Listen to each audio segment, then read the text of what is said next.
So if we come and have a look at a sales order that I've generated, as you'll see, it's automatically defaulted to this particular customer's delivery service, which is DPD's next day.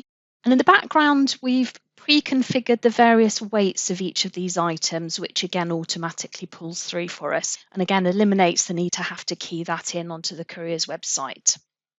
When we use this without Sicon barcoding, we have to come in here and you'll see we've just got this extra little courier labels tick box within the standard Sage confirm goods dispatch screen.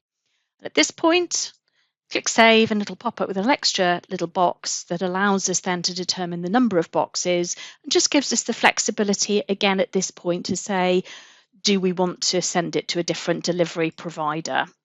Select. That will then talk automatically to the courier's website, and as you can see, it's automatically now produced the label for us. It's automatically populated through and updated the sales order with the courier shipment ID and the tracking number, and once again, it's confirmed the courier and the delivery service for us. Now, when you use this in conjunction with barcoding, you don't have to click on this courier labels. That will be an option that will appear on the barcoding device and will then automatically allow you to produce that, but it will be saved against the sales order for you.